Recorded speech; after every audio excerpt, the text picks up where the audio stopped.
माननीय सांसद पप्पू यादव, विपक्ष के नेता माननीय तेजस्वी यादव और माननीय कंबल वाले प्रशांत किशोर जी, इसमें राजनीति में गला काट प्रतियोगिता चल रहा है। प्रतिभागी कहीं इनके साथ नहीं खड़े हैं, अभ्यर्थी कहीं इनके साथ खड़े नहीं हैं। उन लोगों ने तो बीपीएससी की परीक्षा दे दी, पीटी का एग्जाम दे दिया, इन लोगों की बात को अनसुना कर दिया। लेकिन ये कैसा आंदोलन है? बहुत सारे दुकानों को, जो ब्रांडेड दुकान है, जो बिहार में खुलता नहीं था, जब ब्रांडेड दुकान खुलने लगे तो उसके शोरूम पर हमला किया गया। ये कोई विद्यार्थी का संस्कार हो सकता है? खैर, पप्पू यादव जी के बारे में बहुत बोलने की जरूरत है नहीं। उनके एफिडेविट के अनुसार 41 मुकदमा है उन पर, तो उनको क्या अंतर पड़ता है? लेकिन जिन लोगों ने यह कृत्य किया है, प्रशासन उसका शिनाख्त करेगा और उस पर आपराधिक मामले दर्ज किए जाएंगे। तेजस्वी यादव ने भी एक स्टेटमेंट दिया कल नीतीश कुमार को लेकर कि सरकार चल नहीं रहा है, सारे रिटायर अधिकारी और डीके टैक्स वसूला जा रहा है आपके सरकार के द्वारा। अब ये स्वाभाविक रूप से माननीय तेजस्वी यादव जी राष्ट्रीय जनता दल के राष्ट्रीय अध्यक्ष माननीय लालू प्रसाद जी को राजनीतिक रूप से अपरोक्ष तरीके से कह रहे हैं कि आप में अब पात्रता नहीं है। तो T2 का जो खेल है, सीट चाहिए तो टीटी टैक्स, टिकट चाहिए टीटी टैक्स, सीट कंफर्म चाहिए तो टीटी टैक्स। तो टीटी टैक्स के दौर में है। अब ये टीटी कौन है, ये तो बिहार की जनता जानती है। अमित शाह ने इंडिया गठबंधन को लेकर आज कहा है कि इंडिया गठबंधन किस तरीके से बिखर गया है। दिल्ली में भी दिख रहा है, महाराष्ट्र में भी दिख रहा है, बिहार में क्या इंडिया गठबंधन नीतीश कुमार का मुकाबला कर पाएगी? 25 देखिए, इंडिया गठबंधन के जनक थे माननीय नीतीश कुमार जी। ज्यों ही उन्होंने छोड़ा तो कोई यहाँ गिरा, कोई वहाँ गिरा, और 2024 के लोकसभा चुनाव में वह प्रकट हुआ। बिहार में इंडिया अलायंस की स्थिति यह है कि अभी राजभवन मार्च कुछ दिनों पहले हुआ था, जिसमें कांग्रेस और वामपंथी पार्टियां शामिल थी, लेकिन राष्ट्रीय जनता दल को अलग थलग कर दिया गया, जिसकी पीड़ा तेजस्वी यादव की सार्वजनिक हुई कि वो तो लोकसभा चुनाव के लिए था। तो यहाँ तो स्वाभाविक है, दे दे राम दिला दो राम वाली स्थिति में कांग्रेस लगता है तैयार नहीं हो रही है, वामपंथी पार्टियां भी तैयार नहीं हो रही है। इसलिए बिहार में तो कहीं तेजस्वी यादव के नेतृत्व में महागठबंधन अगर चुनाव लड़ेगा तो लोकसभा में जो दुर्दशा हुई उससे ज्यादा दुर्दशा होगी।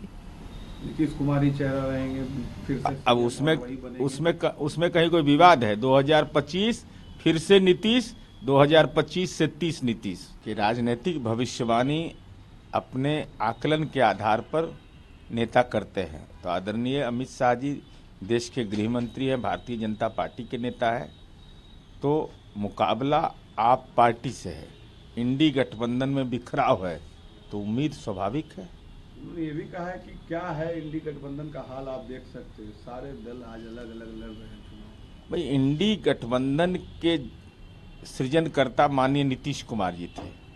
जो ही उन्होंने छोड़ा तो ये तो फरवरी 2025 नहीं, जनवरी 2025 नहीं, बल्कि यह तो उसी दिन ताबूत के किल में किल ठोक दिया गया था जिस दिन नीतीश कुमार अलग हुए और पश्चिम बंगाल जहां ममता दीदी की सरकार बनी है वहां सीपीएम को, सीपीआई को, कांग्रेस को, इन लोग को तो सेकुलर भी नहीं माना गया, एक टिकट तक के देना मंजूर नहीं किया।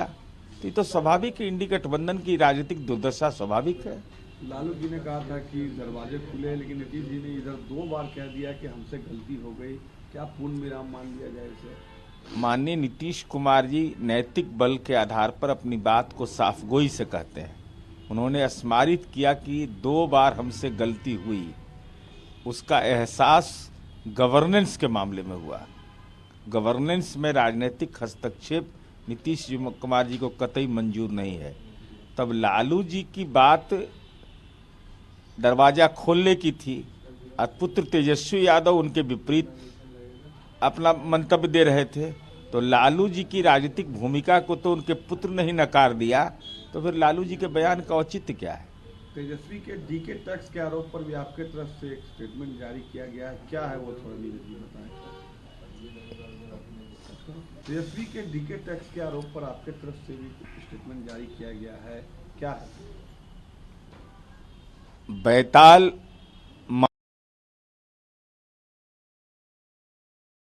मांगाल ले, बुझो तो जाने।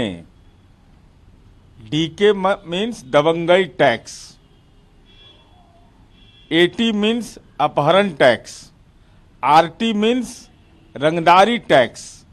इसके अलावा टैक्स की भरमार, LT, TT, MT, ST, RT, TT, ST, हर काम में अपना अतिरिक्त टैक्स।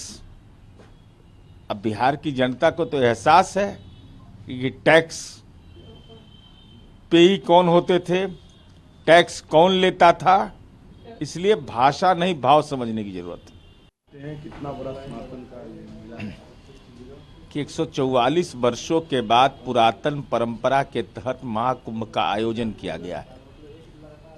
तो महाकुंभ में सबसे महत्वपूर्ण पक्ष होता है स्नान की महत्ता, और ये एक पारंपरिक कुंभ है। और कुंभ के तो विभिन्न स्वरूप उभर करके आ गए। कहीं महाकुंभ लगता है, कहीं साहित्य कुंभ लगता है, कहीं ज्ञान कुंभ लगता है। अब तो यह आस्था का एक प्रतीक है। विपक्षी पार्टियों ने, कई सारी पार्टियों ने इसके इंतजाम पर भी सवाल खड़े किए हैं। खतरों का थ्रेट्स भी कुंभ में आया है इस बार। अब देखिए, ये धार्मिक परंपरा का एक महत्वपूर्ण पक्ष है और इस संदर्भ में राजनीतिक आलोचना से बचना चाहिए। भाई, आस्था है किसी का, अगर स्नान करने जा रहा है तो इस पर कोई राजनीतिक आपत्ति का सवाल ही नहीं है। और हम समझते हैं उत्तर प्रदेश सरकार सक्षम है ऐसे कोई भी खतरे से मुकाबला करने के लिए। और देश के करोड़ों लोग इस आस्था के महापर्व में डुबकी लगाते हैं, तो महाकुंभ में डुबकी लगाइए ना, कहाँ राजनीतिक आलोचना के संदर्भ में फंस गए।